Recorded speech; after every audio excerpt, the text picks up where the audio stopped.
হজের ব্যাপারে কয়েকটি কথা। এক নাম্বার, হজ কার উপরে ফরজ? সূরা আলে ইমরানের ৯৬ নম্বর আয়াতে আল্লাহ পাক রব্বুল আলামিন বলেন, ইন্না আউওয়ালা বাইতিন উযিআ লিন-নাস, নিশ্চয়ই প্রথম ঘর যেটা মানুষের জন্য স্থাপন করা হয়েছে, তৈরি করা হয়েছে, বানানো হয়েছে, লাল্লাযী বিবাক্কাতা, যেই ঘরটা মক্কায় অবস্থিত, মুবারাকা, যেই ঘরটা বরকতপূর্ণ ঘর, ওয়া হুদাল লিল আলামিন, এই ঘরটা পুরা বিশ্ববাসীর জন্য হেদায়েত। তো পৃথিবীর প্রথম ঘর, এই ঘরের ব্যাপারে আল্লাহ পাক রব্বুল আলামিন বললেন যে এটা পুরা পৃথিবীবাসীর জন্য হেদায়েতের মার্কাজ। নাসাই শরীফের ৬৯০ নম্বর হাদিসের বর্ণনা। ইব্রাহিম রহমতুল্লাহ আলাইহি তিনি বলেন, আমি আমার বাবার কাছে কোরআন শিখতাম, ফিসিক্কা, রাস্তায় বসে আমি আমার বাবার কাছ থেকে কোরআন শিখতাম। তিনি বলেন, ক্বরাতু আলা আবি ফিসিক্কা, আমি আমার বাবার কাছে কোরআন শিখতাম রাস্তায় বসে। ফাকরাতুস সাজদা, আমি সিজদার আয়াত তেলাওয়াত করলাম। ফাসাজাদা, আব্বা সাথে সাথে রাস্তায় সিজদা করলেন। আব্বার কাছে কোরআন শিখি, রাস্তায় বসে শিখছিলাম, তো আমি সিজদার আয়াত তেলাওয়াত করলাম, আব্বা সিজদার আয়াত শুনে রাস্তায় সিজদা করলেন। সিজদার আয়াত শুনলে কি করতে হয়? সিজদা দিতে হয়। আমি আব্বাকে বললাম, আতাসজুদু ফিত তরিক, আব্বা আপনি রাস্তায় সিজদা দেন? তো আব্বা জবাব দিলেন, সামিআতু আবা যাররিন রাদিয়াল্লাহু তাআলা আনহু ইয়াকুল সাআলতুন নাবিয়্য সাল্লাল্লাহু আলাইহি ওয়াসাল্লাম আইয়ু মাসজিদিন উযিআ আউওয়ালা। আমার বাবা জবাব দিলেন, আমি সাহাবী আবু যর রাদিয়াল্লাহু তাআলা আনহুকে বলতে শুনেছি। আবু যর রাদিয়াল্লাহু তাআলা আনহু বলেন, আমি রাসূলুল্লাহ সাল্লাল্লাহু আলাইহি সাল্লামের কাছে জিজ্ঞাসা করলাম, পৃথিবীতে সর্বপ্রথম কোন মসজিদটা বানানো হয়েছে? فقال رسول الله صلى الله عليه وسلم المسجد الحرام। রাসূলুল্লাহ সাল্লাল্লাহু আলাইহি সাল্লাম জবাব দিলেন, সর্বপ্রথম মসজিদে হারাম এটা বানানো হয়েছে। ক্বলতু সুম্মা আইয়ুন ইয়া রাসূলুল্লাহ, আমি জানতে চাইলাম এরপর কোন মসজিদটা বানানো হয়েছে। ফাকাল রাসূলুল্লাহ সাল্লাল্লাহু আলাইহি ওয়াসাল্লাম আল মসজিদুল আকসা। রাসূলুল্লাহ সাল্লাল্লাহু আলাইহি সাল্লাম বললেন, এরপর বানানো হয়েছে মসজিদে আকসা, বাইতুল মুকাদ্দাস বা বাইতুল মাকদিস বা আল আরদুল মুকাদ্দাসা, যেটাকে বলা হয় যে পবিত্র ভূমিতে অবস্থিত বাইতুল মুকাদ্দাস বা বাইতুল মাকদিস, এই বাইতুল মুকাদ্দাসটা এরপর বানানো হয়েছে, মানে যেটা মসজিদে আকসা। আমি এরপর প্রশ্ন করলাম, কাম বাইনাহুমা, হুজুর মসজিদে হারাম আর মসজিদে আকসা যে বানানো হয়েছে, দুইটার মাঝে ব্যবধান ছিল কত দিনের? فقال رسول الله صلى الله عليه وسلم 40 عاما। রাসূলুল্লাহ সাল্লাল্লাহু আলাইহি সাল্লাম বললেন, দুটির মাঝে ব্যবধান ছিল 40 বছরের। কয় বছর? 40 বছর। তাহলে মসজিদে হারাম বানানোর 40 বছর পর বানানো হয়েছে মসজিদে আকসা। তো আল্লাহ বলেন, প্রথম ঘর যেটা মক্কায় অবস্থিত। তো এই ঘরের ব্যাপারে সূরা আলী ইমরানের ৯৬ নম্বর আয়াতে আল্লাহ বললেন, ফিহি আয়াতুম বাইয়িনাতুম মাকামু ইব্রাহিম। আল্লাহ বলেন এখানে অনেকগুলা নিদর্শন রয়েছে, যেমন মাকামে ইব্রাহিম আছে। আপনারা যারা হজে গিয়েছেন কাবার পাশেই দেখবেন মাকামে ইব্রাহিম, ছোট্ট একটা সোনালী কালারের মিনারের মতো, এটার ভিতরে একটা ছোট পাথর আছে। তো এই কথা রাসূলুল্লাহ সাল্লাল্লাহু আলাইহি সাল্লাম জানায়া দিলেন, এটা প্রথম মসজিদ, ওটা দ্বিতীয় মসজিদ। ওই যে বাপেরে প্রশ্ন করছে, আব্বা আপনি রাস্তায় সিজদা দিলেন কেন? তো নবীজির হাদিস দিয়ে তিনি দলিল দিচ্ছেন। নবীজি আবু যরকে বললেন, আবু যর, আল আরদু লাকা মসজিদুন, দুনিয়ার জমিনটাও তোমার জন্য মসজিদ, সিজদা দেওয়ার জায়গা। অপবিত্র যদি না থাকে তুমি সেখানেও সিজদা দিতে পারবা। হাইসু আদরাকাতকাস সালাহ, আমার উম্মত যেখানেই নামাজ সুযোগ হবে, সময় হবে, মসজিদ যদি না পায়, পবিত্র মাটিতে সিজদা দিলে নামাজ পড়লেও আদায় হয়ে যাবে। এটাই উম্মতের বৈশিষ্ট্য। অন্যান্য উম্মত কিন্তু যে কোনো জায়গায় সিজদা দিলে হবে না, নির্দিষ্ট জায়গায় গিয়ে ইবাদত করতে হতো। তো আল্লাহ পাক রব্বুল আলামিন প্রথম ঘরের ব্যাপারে বললেন, আর এটার আশেপাশে যে নিদর্শন এটার ব্যাপারে বললেন। এরপরে আল্লাহ বলেন, ওয়ামান দাখালাহু কানা আমিনা, এই মসজিদে যে প্রবেশ করবে সে নিরাপদ হয়ে যাবে। পরের আয়াত 97 নম্বর আয়াতে আল্লাহ বলেন, ওয়ালিল্লাহি আলান নাসি হিজ্জুল বাইতি মান ইসতাতা ইলাইহি সাবিলা, যাকে আল্লাহ এই পরিমাণ সামর্থ্য দিয়েছে যে তিনি এই টাকা দিয়ে, এই সামর্থ্য দিয়ে আল্লাহর ঘর পর্যন্ত যাওয়ার সামর্থ্য রাখে, ওই ব্যক্তি আল্লাহর জন্য হজ করা ফরজ করা হয়েছে।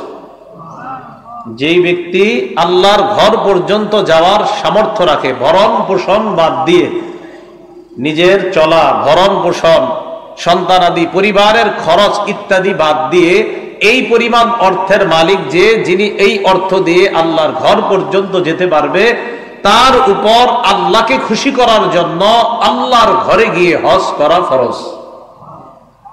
হজ করা কি ফরজ?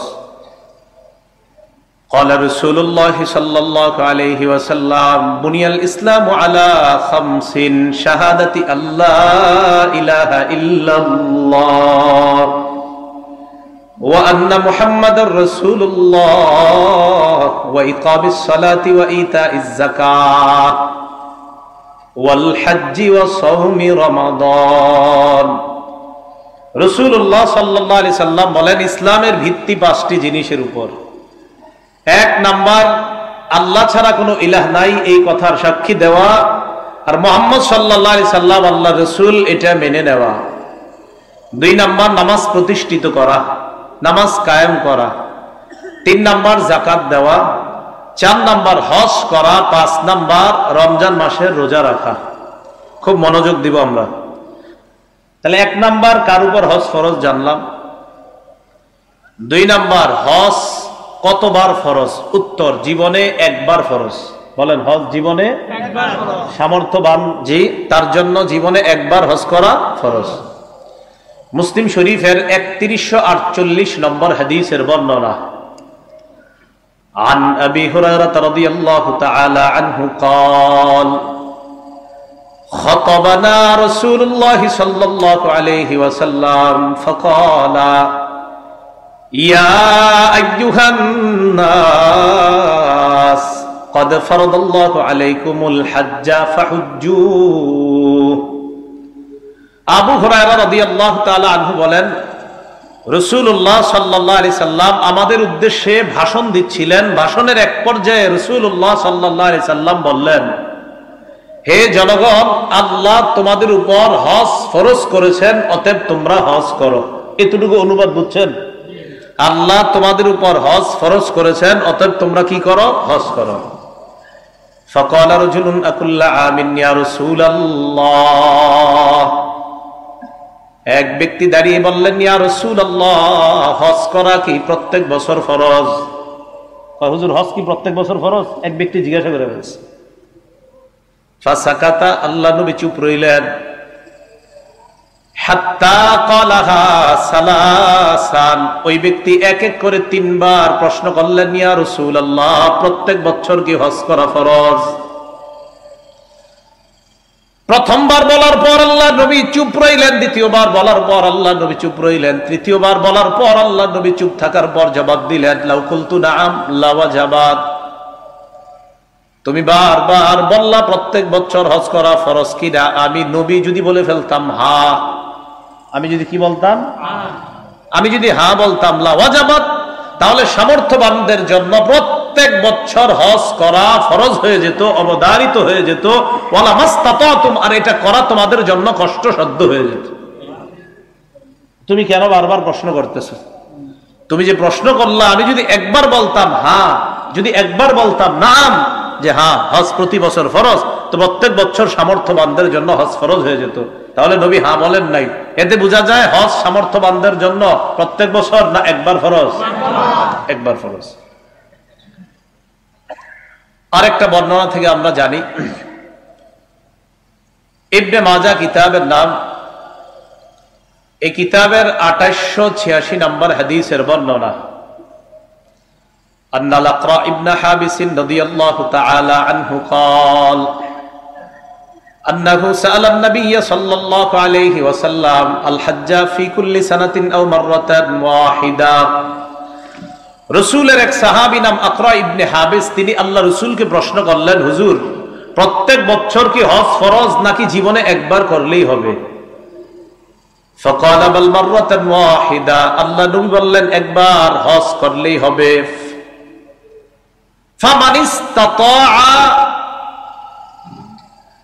কোন ব্যক্তি যদি সামর্থ্য রাখে প্রতি বছর হজ করার, একবার হবে ফরজ, আর সামর্থ্য রাখলে যদি প্রতি বছর করে সেগুলো হবে নফল।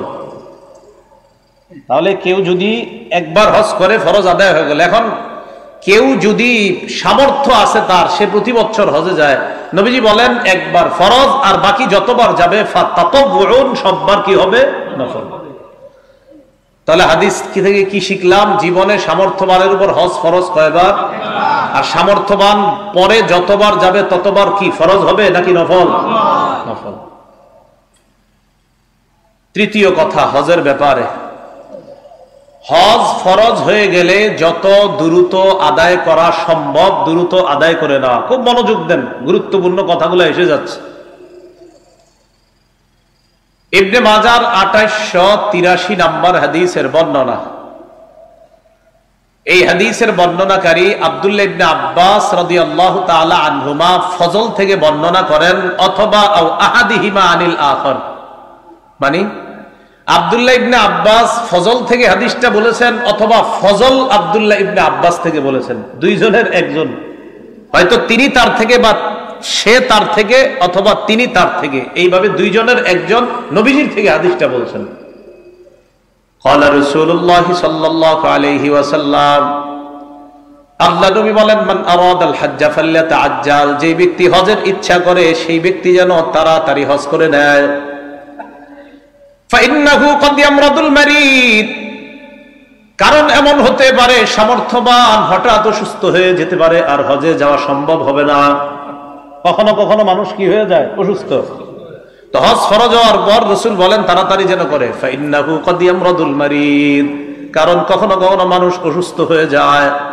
ওয়া তাদিল্লুদ দাল্লা, কখনো কখনো প্রয়োজনীয় জিনিসগুলা হারায় যায়। প্রয়োজনীয় জিনিসগুলা হারায় যায়। করোনার আগে আমিও হজের জন্য টাকা জমাইছি। করোনা ভাইরাস আসলো, হজে যেতে পারলাম না, হজের সময় জমানো টাকা বিভিন্ন জায়গায় দিতে হয়েছে। তো এই যে হজে যেতে পারলাম না, এরপরে আপনার কি এসে গেল সামনে? তাদিল্লুদ দাল্লাহ, আপনার প্রয়োজনীয় জিনিস হারিয়ে গেল। ওয়াতারিদুল হাজা, আবার কোন কোন প্রয়োজন সামনে আসতে পারে, যেই প্রয়োজনে আপনি বাধ্য হবেন আপনার জমানো টাকা খরচ করতে। তো দেখেন করোনার সময় হজ বন্ধ, অনেক সামর্থ্যবান যারা আপনার হজের নিয়ত করেছে, জমানো টাকা মানুষের অসহায় অবস্থা দেখা টাকা দিয়ে দিয়েছে।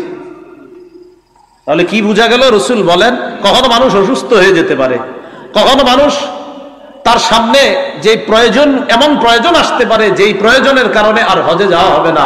আবার কখনো তার প্রয়োজনীয় জিনিসগুলাই হারিয়ে যেতে পারে। মনে কথার কথা, আপনি টাকা জমাইছেন, জমানোর পর খালি রেখে দিচ্ছেন, না এই বছর না পরের বছর ঘরে ডাকাতি হয়ে গেছে। রাসূলুল্লাহ সাল্লাল্লাহু আলাইহি সাল্লাম বলেন হজের ইচ্ছা করলে কোনো বাধা না থাকলে তাড়াতাড়ি হজ আদায় করা। কথা বুঝে আসছে? যদি আদায় না করেন তো তিনটা সমস্যার কথা নবী বললেন। কদ ইয়ামরাদুল মারিদ, কখনো মানুষ অসুস্থ হয়। 2 নম্বর বললেন ওয়াতাদিল্লুদ দাল্লাহ, কখনো প্রয়োজনীয় জিনিস হারিয়ে যায়। 3 নম্বর বললেন ওয়াতারিদুল হাজা, কখনো কখনো এমন প্রয়োজন সামনে আসবে যে আপনি চাইলেও হজে যেতে পারবেন না। করোনার সময় হাজারো মানুষ হজের ইচ্ছা করা সত্ত্বেও যেতে পারেনি, কারণ নিষেধ। তো আল্লাহ আমাদেরকে বুঝার তৌফিক দান করেন। তো সামর্থ্যবানরা অপেক্ষা আছে যে আমি এবার করবো না, পরের বার করবো। তো আগামী বছর দিয়ে কোনো গজবের কারণে হজ বন্ধ হবে না, এটার কি নিশ্চয়তা? এগুলো হজের ব্যাপারে তৃতীয় কথা। আব্দুল্লাহ ইবনে আব্বাস রাদিয়াল্লাহু তাআলা আনহুমার আরেকটা বর্ণনা, কিতাবের নাম সহিহুত তারগীব, হাদিস নাম্বার 1111 নম্বর হাদিস। আর আব্দুল্লাহ ইবনে আব্বাস রাদিয়াল্লাহু তাআলা আনহুমা তাআজ্জালু ইলাল হজ্জ ইয়ানি আল ফরিদা, তোমরা তাড়াতাড়ি হজ করো, অর্থাৎ ফরজ হজ তোমরা তাড়াতাড়ি আদায় করো। যাদেরকে সামর্থ্য দিয়েছে, সামর্থ্যবানরা যেন দ্রুত হজ আদায় করতে পারে, আল্লাহ তৌফিক দান করেন। হজের ব্যাপারে চতুর্থ কথা, আল্লাহ আপনারে হজের সামর্থ্য দিছে, দেওয়ার পর 1 বছর যান নাই, পরের বছরও যান নাই, তৃতীয় বছর যান নাই, চতুর্থ বছর যান নাই, পঞ্চম বছর যান নাই। কয় বছর হলো মোট? এই কয় বছর হলো? 5 বছর। এরকম যদি ঘটনা ঘটে, সহিহ ইবনে হিব্বান 3703 নম্বর হাদিস, সহিহুত তারগীব হাদিস নাম্বার 1166 নম্বর হাদিস। এই হাদিসের মধ্যে রাসূলুল্লাহ সাল্লাল্লাহু আলাইহি সাল্লাম বলেন, হাদিসের বর্ণনাকারী আবু সাঈদ খুদরি রাদিয়াল্লাহু তাআলা আন, তিনি বলেন আল্লাহ রাসূল বলেছেন, আল্লাহ বলেন, মানে হাদিসটা হাদিসে কুদসি। আল্লাহ পাক রব্বুল আলামিন বলেন, ইন্না আবদান কদ সাহহাতু লাহু জিসমা, আমার এক বান্দা তার শরীরটা আমি সুস্থ রাখছি, এক বান্দার শরীর আমি সুস্থ রাখছি, মাশাআল্লাহ। ওয়া ওয়াসসাআতু লাহু ফিল মাঈশা, ওই বান্দাকে আমি চলার মতো সামর্থ্য দান করেছি, জীবনে চলার মতো যথেষ্ট পরিমাণ দেওয়ার মতো আমি দিয়েছি। আমি তার শরীরটাও সুস্থ রাখছি, আমি তাকে অনেক সম্পত্তিও দান করেছি। ইয়ামজি আলাইহি খামসাতু আওয়াম, এভাবে তার জীবনে 5টা বছর অতিবাহিত হয়ে গেছে। লা ইয়াফিদু ইলাইয়া, এরপরেও আমার কাছে আসে না, আমার কাছে আসে না। এক ব্যক্তির শরীর সুস্থ রাখলাম, তাকে আমি যথেষ্ট ভরণ পোষণ সহ আরো অনেক টাকা পয়সা দিলাম, সে আমার কাছে আসে না, 5 বছর হয়ে গেছে। লামাহরুম, আল্লাহ বলেন সে বঞ্চিত হয়ে যেতে পারে, মানে মাহরুম হয়ে যেতে পারে। 1 বার 2 বার 3 বার 5 বার এরকম মিস করছে, লামাহরুম, সে বঞ্চিত। আল্লাহ তাকে বঞ্চিত বলে ফেলছেন। আল্লাহ না করেন, আল্লাহ না করেন। যদি এরকম হয় যে আল্লাহ আপনাকে আর তৌফিকই না দেয়, তো আল্লাহ বললেন সম্পত্তি দিলাম 1 বার 2 বার 3 বার 4 বার 5 বার হয়ে গেল, আমার কাছে আসে না, লামাহরুম, সে বঞ্চিত। আল্লাহ আমাদেরকে হেফাজত করেন। হজের ব্যাপারে পঞ্চম কথা, আব্দুল্লাহ ইবনে ওমর রাদিয়াল্লাহু তাআলা আনহুমার বর্ণনা, সহিহ ইবনে খুজাইমা একটা কিতাব আছে, এই কিতাবের 2506 নম্বর হাদিস। আব্দুল্লাহ ইবনে ওমর রাদিয়াল্লাহু তাআলা আনহুমা বলেন, ইস্তামতিউ বিহাদাল বাইত, আব্দুল্লাহ ইবনে ওমর বলেন তোমরা হজ উমরার মাধ্যমে এই ঘরের বরকত অর্জন করো। সুবহানাল্লাহ। পরে কি বলে দেখেন, কদ হুদিমা মাররাতাইন, কাবা 2 বার ধ্বংস করা হয়েছে। ওয়ায়ুরফাউ ফিস সালিসা, কাবা যদি আবার ধ্বংস করা হয় তখন কিন্তু কাবা উঠিয়ে নেওয়া হবে, আর কাবা আসবে না, হজও করতে পারবে না। 2 বার ধ্বংস করা হয়েছে, আরেকবার যদি ধ্বংস করা হয় কাবা উঠিয়ে নেওয়া হবে। তাড়াতাড়ি কাবার বরকত অর্জন করো তোমরা। সামর্থ্যবানদেরকে হজ করার তৌফিক দান করেন। হজের ব্যাপারে 6 নম্বর কথা, অনেকে অতি ভক্তি দেখায় হজে যায় না, কয় হজে গেলে ছবি তুলতে হবে তাই হজে যায় না। এমনি অতিরিক্ত ছবি তোলা ঠিক না, এটা সত্যি কথা। অতিরিক্ত ছবি তোলা জায়েজ নাই, আন্দাজি প্রয়োজন ছাড়া ছবি তোলা ঠিক না। আপনারা জায়গায় জায়গায় সেলফি তোলেন, এগুলো ঠিক না। কিন্তু হজে যাওয়াটা এটা কি প্রয়োজন না অপ্রয়োজন? এখানে ছবি তুলতে হবে, এই জন্য অনেকে হজে যায় না, কয় না ছবি তুলতে হবে তাই হজে যাচ্ছে না তিনি। তো এরকম যদি অতি ভক্তি কেউ দেখায়, এটা আবার ঠিক না। আল মুস্তাদরাক লিল হাকিম কিতাবের নাম, এই কিতাবের 1664 নম্বর হাদিসের বর্ণনা। عن عبد الله بن عباس رضي الله تعالى عنهما قال لا سرورة في الإسلام আল্লাহ নবী বলেন ইসলামের মধ্যে সন্ন্যাসবাদিতা নাই। কি বাদিতা নাই? আমি হজে যাব না, টাকা পয়সা আছে, জঙ্গলে গিয়ে বসে রয়েছে, কোটি কোটি টাকা, কিন্তু উনি সালাগায় দিয়ে চলে, টাকা কোটি কোটি, সালাগায় দিয়ে চলে। কেন? উনি দুনিয়া বিমুখ, তাই সালাগায় দিয়ে হাঁটে চলে, উনি দুনিয়ার দারদারে না। তো আপনার 10 তলা বাড়ি কেন দুইটা? কথার কথা। অতি ভক্তি দেখায় হজে যাবে না, অথচ সামর্থ্য আছে। বলেন নাউজুবিল্লাহ। এরকম বুঝ যেন আপনাদেরকে কেউ না দেয়, সাবধান, আল্লাহ হেফাজত করেন। হজের ব্যাপারে 7 নম্বর কথা, হজের বিধানগুলা নবীজির সুন্নত থেকে শিখে নেওয়া। নাসাই শরীফের 3062 নম্বর হাদিসের বর্ণনা। عن جابر بن عبد الله رضي الله تعالى عنه قال رأيت رسول الله صلى الله عليه وسلم يرمي الجمرة وهو على بعيره وهو يقول خذوا مناسككم فإني لا أدري لعلي لا أحج بعد عامي هذا। জাবের রাদিয়াল্লাহু তাআলা আনহু বলেন, রাসূল তার বাহনের উপর বসে, উটনির উপর বসে শয়তানকে কঙ্কর মারতেছে। সুবহানাল্লাহ, কঙ্কর মারতেছে। এরপর আমি আল্লাহ নবীকে দেখলাম বাহনের উপর বসে সাহাবীদেরকে দিক নির্দেশনা দেয় আর বলে, এ সাহাবাদের দল, খুযু মানাসিকাকুম, তোমরা হজের নিয়ম কানুনগুলা তাড়াতাড়ি শিখে নাও। ফাইন্নী লা আদরি লাআল্লি লা আহজ্জু বা'দা আমী হাযা, আমার কেন যেন মনে হয় আগামী বছর হয়তো আমি আর হজ করতে পারবো না। মানে আগামী বছর হজের আগে রাসূল দুনিয়া থেকে বিদায় নিয়ে নিয়েছে। নবীজি বলেন, আমার জানা নাই, মনে হচ্ছে আগামী বছর আমি হজে নাও আসতে পারি। হজের নিয়ম কানুন গুলা তোমরা আমার থেকে শিখে নাও। হজের ব্যাপারে 8 নম্বর কথা, হজে গিয়ে 3টা কাজ কোনোভাবেই করা যাবে না। বলেন কয়টা? 3টা। সূরা বাকারার 197 নম্বর আয়াত আল্লাহ বলেন, ফামান ফারাদা ফিহিন্নাল হাজ্জা ফালা রাফাথা ওয়ালা ফুসুকা ওয়ালা জিদালা ফিল হজ। হজের মাসে যারা হজ করবে তাদের জন্য 3টা কাজ করাই যাবে না। 1 নাম্বার লা রাফাসা, অশ্লীল কাজ, অশ্লীল কথা বলা যাবে না। 2 নাম্বার ওয়ালা ফুসুকা, হজে গিয়ে কোনো পাপের কাজ করা যাবে না। 3 নাম্বার ওয়ালা জিদালা, হজে গিয়ে ঝগড়া করা যাবে না। বাংলাদেশি ভাইয়েরা কি করা যাবে না? লেগে যায়, লেগে যায়, চেতে যায়। তো ঝগড়া করা কিন্তু যাবে না হজে গিয়ে। আল্লাহ আমাদেরকে বুঝার তৌফিক দান করেন। তাহলে হজে গিয়ে কি করা যাবে না? বলেন সবাই, হজে গিয়ে কি করা যাবে না? ঝগড়া। হজের ব্যাপারে 9 নম্বর কথা, তামাত্তু হজ করা উত্তম। তামাত্তু হজ মানে আমরা বাংলাদেশিরা ম্যাক্সিমাম যেটা করি এটাকে তামাত্তু হজ বলে। এখান থেকে উমরার ইহরাম বেঁধে আমরা যাই, উমরা করার পর এরপর আবার মাঝখানে অনেকদিন যায়, হজের আগে আবার ইহরাম বাঁধে। এই 2 হজ, একটা হলো উমরা আর একটা হজ, এই 2টাকে যে আলাদা আলাদা করে এটাকে বলা হয় হজ্জে তামাত্তু। বলেন কি বলা হয়? এই হজ করাটা সবচেয়ে উত্তম। বলেন এই হজ করাটা সবচেয়ে উত্তম। সহিহ ইবনে হিব্বানের বর্ণনা 3920 নম্বর হাদিস, রাসূলুল্লাহ সাল্লাল্লাহু আলাইহি সাল্লাম বলেন, ইয়া আলা মুহাম্মাদিন সাল্লাল্লাহু আলাইহি ওয়াসাল্লাম মান হাজ্জা মিনকুম ফালইউহিল্লা বিউমরাতিন ফি হাজ্জা। ও আমার পরিবারের লোকেরা শোনো, তোমরা যারা হজ করবা তারা যেন উমরা আর হজ আলাদা আলাদা করে, আগে উমরার ইহরাম বাঁধবা, ইহরাম বাঁধার পর উমরা সমাপ্ত করে এরপর আবার হজ তোমরা আদায় করবা। এটাকে বলা হয় হজ্জে তামাত্তু। বলেন কি বলা হয়? তাহলে হজের ব্যাপারে 9টা বিষয় আমরা জানলাম। এবার আমরা জানবো হজের ফজিলত।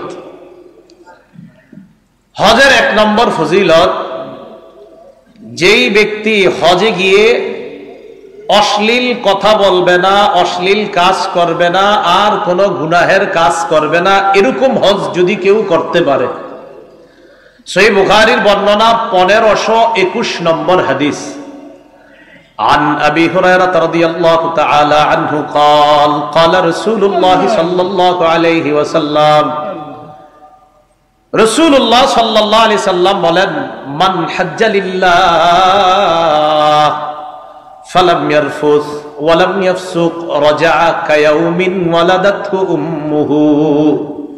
নবীজি বলেন, কেউ যদি হজের যায়, যাওয়ার পর অশ্লীল কথা কাজ না করে আর পাপের কাজ যদি না করে, এই ব্যক্তি যখন হজ থেকে ফিরে আসবে, মনে করেন আমাদের বাংলাদেশের কেউ যদি এই বছর হজে যায়, যাওয়ার পর যদি অশ্লীল কথা না বলে, অশ্লীল কাজ না করে, আর যদি গুনাহের কাজ না করে, রাজা কায়াউমিন ওয়ালাদাতহু উম্মুহু, মা সন্তান জন্ম দিলে যেমন নিষ্পাপ হয়ে দুনিয়াতে আসে, এইভাবে নিষ্পাপ শিশুর মতো হাজী সাহেব বাংলাদেশে আসবে।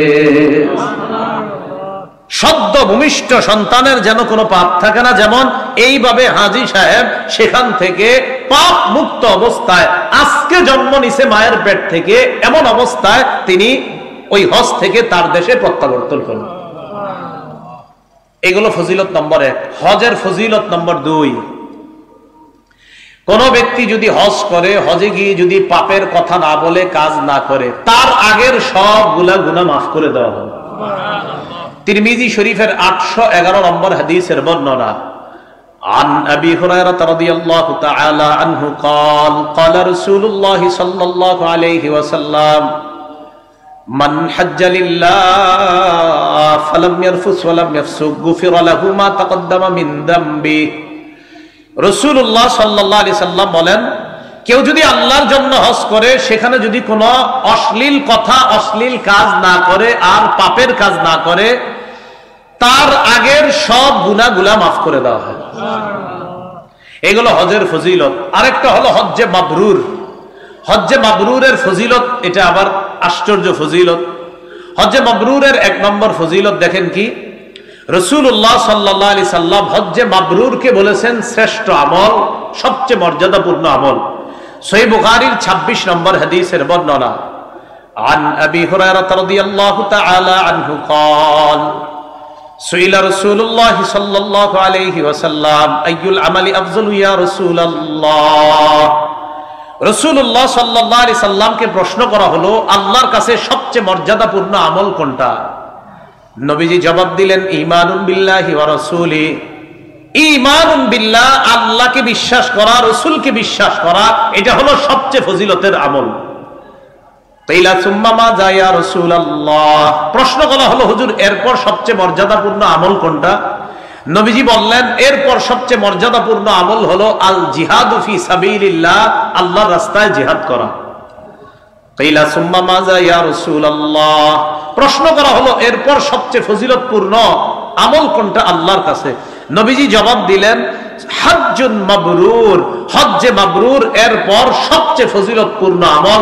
হজ্জে মাবরুর মানে হলো যে হজটা আল্লাহ কবুল করে নেয়, আর হজের প্রতিদানও আল্লাহ দিয়ে দেয়। হজ্জে মাবরুরের দ্বিতীয় ফজিলত, বুখারী শরীফের 1773 নম্বর হাদিসের বর্ণনা। এই হাদিসের বর্ণনাকারী সাহাবীর নাম আবু হুরায়রা। عن أبي هريرة رضي الله تعالى عنه قال قال رسول الله صلى الله عليه وسلم العمرة إلى العمرة كفارة لما بينهما। রাসূলুল্লাহ সাল্লাল্লাহু আলাইহি সাল্লাম বলেন, এক উমরা থেকে আরেক উমরা, এই 2 উমরার মাঝখানে, আপনি একবার উমরা করছেন, আবার আরেকবার উমরা করছেন, এর মাঝখানে যতগুলা গুনাহ আছে, সব গুনাহের কাফারা পরবর্তী উমরা হয়ে যায়। ওয়াল হজ্জুল মাবরুর লাইসা লাহু জাযাউন ইল্লাল জান্নাহ। নবীজি বলেন, হজ্জে মাবরুর অর্থাৎ হজ্জে মাবরুর মানে যে হজটা কবুল করা হয়, আল্লাহর দরবারে কবুল হয়, এই হজের ফজিলত একমাত্র আল্লাহর জান্নাত। হজ্জে মাবরুরের ফজিলত, হজ্জে মাবরুরের পুরস্কার ইল্লাল জান্নাহ, জান্নাত ছাড়া আর কিছু না। কারো হজ যদি আল্লাহ হজ্জে মাবরুর হিসাবে কবুল করে, তাকে আল্লাহ পাক রব্বুল আলামিন একটা প্রতিদানই দিবেন। কি? নবী বলে, তার প্রতিদান হলো জান্নাত। হজ্জে মাবরুরের তৃতীয় ফজিলত, হজ্জে মাবরুর শ্রেষ্ঠ জিহাদ। সুবহানাল্লাহ। হজ্জে মাবরুর কি? শ্রেষ্ঠ জিহাদ। বাকি এটা নারীদের ক্ষেত্রেও রাসূল বলছেন। আম্মা জান আয়েশা সিদ্দিকা রাদিয়াল্লাহু তাআলা আনহার বর্ণনা, সহিহ বুখারীর 1520 নম্বর হাদিস। আন আয়েশা সিদ্দিকা রাদিয়াল্লাহু তাআলা আনহা ক্বালাত, আম্মা জান আয়েশা সিদ্দিকা রাদিয়াল্লাহু তাআলা আনহার বর্ণনা, তিনি বলেন, আমি রাসূলুল্লাহ সাল্লাল্লাহু আলাইহি সাল্লামকে বললাম, নারাল জিহাদা আফজালাল আমাল। ইয়া রাসূলুল্লাহ, আমরা দেখি জিহাদ হলো সবচেয়ে শ্রেষ্ঠ আমল। আফালা নুজাহিদু, হুজুর আমরা নারীরা কি জিহাদ করব না? শুধু পুরুষরাই জিহাদ করে, তো আমরা নারীরা কি দোষ করলাম? রাসূলুল্লাহ সাল্লাল্লাহু আলাইহি সাল্লাম বললেন, লা, না, তোমরা জিহাদ করা লাগবে না। ওয়ালাকিন্না আফযালাল জিহাদ আল হজ্জুল মাবরুর। নবী বলেন, তোমাদের জন্য সবচেয়ে শ্রেষ্ঠ জিহাদ হলো হজ্জে মাবরুর। কোন নারী যদি হজ করে আর তার হজ যদি হজ্জে মাবরুর হিসাবে আল্লাহ কবুল করেন, নবী বলে এটাই তো সবচেয়ে বড় জিহাদ। হজ্জে মাবরুরের আরেকটা ফজিলত, দুনিয়ার অন্যান্য আমলের সাথে নবী হজ্জে মাবরুরের তুলনা করছেন এইভাবে, দুনিয়ার পূর্ব পশ্চিমের মাঝখানে যত ব্যবধান, নবী বলেন হজ্জে মাবরুর আর অন্যান্য আমলগুলা অন্যান্য আমলের চাইতে হজ্জে মাবরুরের মর্যাদাটা আল্লাহর কাছে পূর্ব পশ্চিম যতটা দূরত্ব, অন্য আমলের চাইতে মর্যাদায় হজ্জে মাবরুর আল্লাহর কাছে এত বেশি দামি।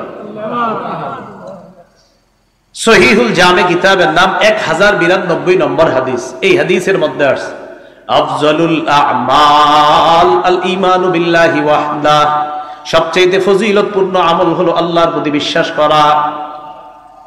এরপর সবচেয়ে মর্যাদাপূর্ণ আমল হলো আল জিহাদু ফি সাবিলিল্লাহ, আল্লাহর রাস্তায় জিহাদ করা। এরপর সবচেয়ে মর্যাদাপূর্ণ আমল হলো আল হজ্জুল মাবরুর, হজ্জে মাবরুর আদায় করা। নবীজি বলেন হজ্জুল মাবরুর তাফজুলু সাইরাল আমাল কামা বাইনা মাতলি'ইশ শামসি ওয়া মাগরিবিহা।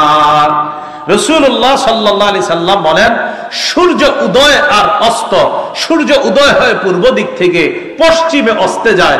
সূর্য উদয়স্থল আর অস্ত এই দুইটার মাঝে যতটা ব্যবধান, হজ্জে মাবরুর অন্যান্য আমলের চাইতে এই পরিমাণ বেশি মর্যাদাপূর্ণ আল্লাহর কাছে।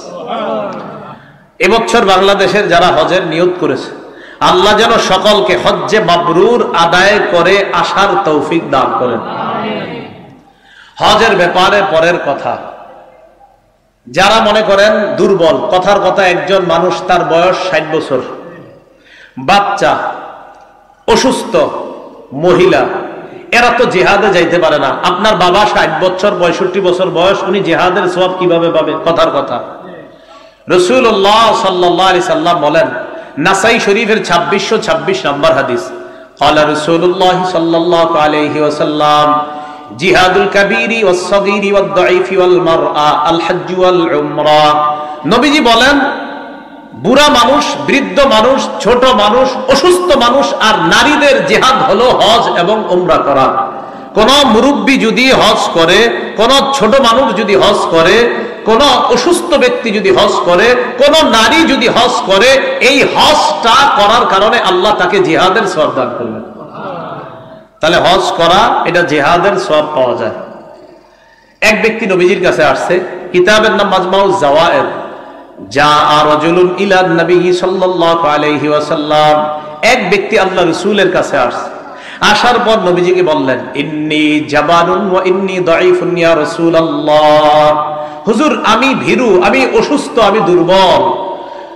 নবীজি সাল্লাল্লাহু আলাইহি সাল্লাম বললেন, হালুম্মা ইলা জিহাদিন লা শাওকাতা ফি, আসো তুমি এমন জিহাদের দিকে যে জিহাদে কোনো কাটা নাই, মানে যে জিহাদ করতে অস্ত্র শস্ত্র লাগে না। অর্থাৎ তুমি যেহেতু দুর্বল মানুষ, তোমার জিহাদ হলো হজ করা, হজ করলে আল্লাহ তোমাকে জিহাদের সওয়াব দান করবে। হজের ব্যাপারে পরের কথা, 3 ব্যক্তি আল্লাহর জিম্মায় থাকে। বলেন কয় ব্যক্তি? 3 ব্যক্তি। قال رسول الله صلى الله عليه وسلم ثلاثه في ذمام الله عز وجل, নবীজি বলেন 3 ব্যক্তি আল্লাহর জিম্মায় থাকে। 1 নাম্বার, রাজুলুন খারাজা মিন বাইতিহি ইলা মাসজিদিন মিন মাসাজিদিল্লাহ, কোন ব্যক্তি যদি ঘর থেকে, আল্লাহর ঘর মসজিদের উদ্দেশ্যে রওনা করে। আপনি আপনার ঘর থেকে বের হলেন, মসজিদের উদ্দেশ্যে রওনা করলেন, মসজিদে গেলেন, নবীজি বলেন এই ব্যক্তি আল্লাহর নিয়ন্ত্রণে থাকে, আল্লাহর জিম্মায় থাকে। 2 নাম্বার, ওয়ারাজুলুন খারাজা গাজিয়ান ফি সাবিলিল্লাহ, কোন ব্যক্তি যদি আল্লাহর রাস্তায় জিহাদ করার উদ্দেশ্যে বের হয়, এই ব্যক্তিও আল্লাহর জিম্মায় থাকে। 3 নাম্বার, ওয়ারাজুলুন খারাজা হাজ্জান, কোন ব্যক্তি যদি আল্লাহর রাস্তায় হজ করার নিয়তে বের হয়, এই ব্যক্তি, মনে করেন আমাদের দেশের কেউ হজের নিয়তে বের হলো, আমাদের দেশে ফিরে আসা পর্যন্ত আল্লাহর জিম্মায়, আল্লাহর নিয়ন্ত্রণে তিনি চলে যান। হজের ব্যাপারে আরেকটি কথা, ইবনে মাজাহ হাদিসের কিতাব 2893 নম্বর হাদিসের বর্ণনা। এই হাদিসের মধ্যে রাসূলুল্লাহ সাল্লাল্লাহু আলাইহি সাল্লাম বলেন, আল গাজী ফি সাবিলিল্লাহ ওয়াল হাজ্জ ওয়াল মু'তামির ওয়াফদুল্লাহ। রাসূলুল্লাহ সাল্লাল্লাহু আলাইহি সাল্লাম বলেন, আল্লাহর রাস্তার মুজাহিদ, হাজী সাহেব আর উমরা আদায়কারী, এই তিন ব্যক্তি ওয়াফদুল্লাহ, আল্লাহর প্রতিনিধি। এই প্রতিনিধিরা ইনসালুহু, যখন তারা আল্লাহর কাছে দোয়া করে, আতাহু, আল্লাহ তাদেরকে যা চায় তাই দান করে। এই জন্য যারা হজে যাবে তাদেরকে আপনারা বলবেন যে ভাই আপনি কাবার সামনে দাঁড়ায়া আমার জন্য একটু আল্লাহর কাছে দোয়া করবেন। কেন? রাসূলুল্লাহ সাল্লাল্লাহু আলাইহি সাল্লাম বলেন, ক্বালা রাসূলুল্লাহ সাল্লাল্লাহু আলাইহি ওয়াসাল্লাম, ইয়াগফিরুল্লাহু লিল হাজ ওয়া লিমান ইস্তাগফারা লাহুল হাজ। রাসূলুল্লাহ সাল্লাল্লাহু আলাইহি সাল্লাম বলেন, আল্লাহ হাজী সাহেবকেও মাফ করে। হাজী সাহেব যাদের জন্য আল্লাহর কাছে ক্ষমা প্রার্থনা করবে তাদেরকে আল্লাহ মাফ করে দেবে। আল্লাহ হাজী সাহেবকে মাফ করে, হাজী যাদের জন্য আল্লাহর কাছে ইস্তেগফার পাঠ করবে তাদেরকে আল্লাহ মাফ করে। অন্য বর্ণনায় আসছে ইনিস্তাগফারুহু গফারা লাহুম, হাজী সাহেব যদি কারো জন্য আল্লাহর কাছে ক্ষমা চায় আল্লাহ তাদেরকে মাফ করে দেন। হজের ব্যাপারে আরেকটি কথা, আম্মা জান আয়েশা সিদ্দিকা রাদিয়াল্লাহু তাআলা আনহার বর্ণনা, হজে গেলে টাকা খরচ হয় কিনা বলেন সবাই? আচ্ছা, হজে গেলে টাকা খরচ হয়, কষ্ট হয়। আম্মা জান আয়েশা সিদ্দিকা রাদিয়াল্লাহু তাআলা আনহার বর্ণনা, তিনি বলেন, ইন্নালাকা মিনাল আজরি, তুমি ওই পরিমাণ সওয়াব পাইবা, তুমি ওই পরিমাণ সওয়াব পাইবা আলা কদরি নাসাবিকা ওয়া নাফাকাতিকা। সহিহুত তারগীব কিতাবের নাম 1116 নম্বর হাদিস। এই হাদিসে আম্মা জান আয়েশা সিদ্দিকার বর্ণনা, তিনি বলেন, হাজী সাহেব হজ করতে যাওয়ার পর যেই পরিমাণ কষ্ট আর যেই পরিমাণ টাকা খরচ করে ওই পরিমাণ সওয়াব আল্লাহ তাকে দান করবেন। তাহলে হজে গেলে হজের তো একটা সওয়াব আছে, আবার হজের জন্য যেই টাকাগুলো খরচ করছেন এটারও সওয়াব আছে। তিরমিজি শরীফের 810 নম্বর হাদিস, قال رسول الله صلى الله عليه وسلم تابعوا بين الحج والعمرة فإنهما ينفيان الفقر والذنوب। রাসূলুল্লাহ সাল্লাল্লাহু আলাইহি সাল্লাম বলেন, হজ এবং উমরা মানুষের দারিদ্রতা এবং গুনাহ সমূহকে দূর করে দেয়।